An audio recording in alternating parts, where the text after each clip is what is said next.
L'accord du participe passé. Lorsque le participe passé est employé seul, c'est-à-dire sans l'auxiliaire avoir ou être, il s'accorde en genre et en nombre avec le nom ou le pronom dont il dépend, tout comme le ferait un adjectif.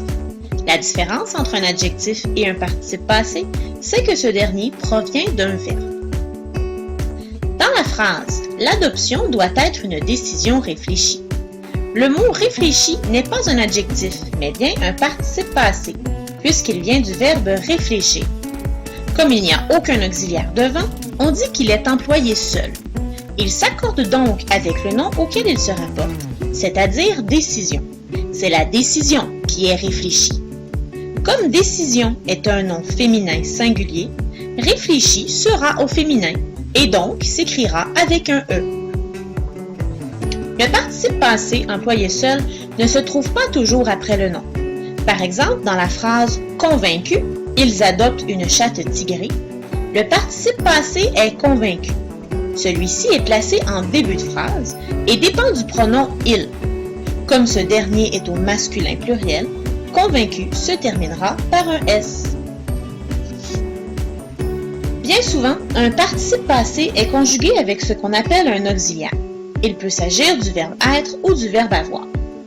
Quand le participe passé d'un verbe est conjugué avec l'auxiliaire être, il reçoit le genre et le nombre du noyau du groupe du nom-sujet ou du pronom-sujet.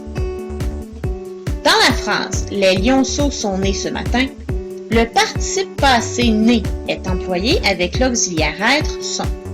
Il s'accorde donc avec le noyau du groupe du nom-sujet, dans ce cas-ci « lionceaux ».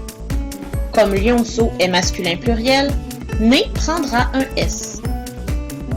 C'est la même chose pour la phrase « Hier, elles sont allées au zoo ». Le participe passé « aller » étant employé avec l'auxiliaire « être », il s'accorde avec le pronom sujet « elle ». Comme celui-ci est féminin pluriel, « aller » s'écrira avec un E et un S. Finalement, il arrive souvent que le participe passé soit employé avec l'auxiliaire « avoir ». Plus tard, tu apprendras que dans certains cas spécifiques, il peut arriver que le participe passé se conjugue.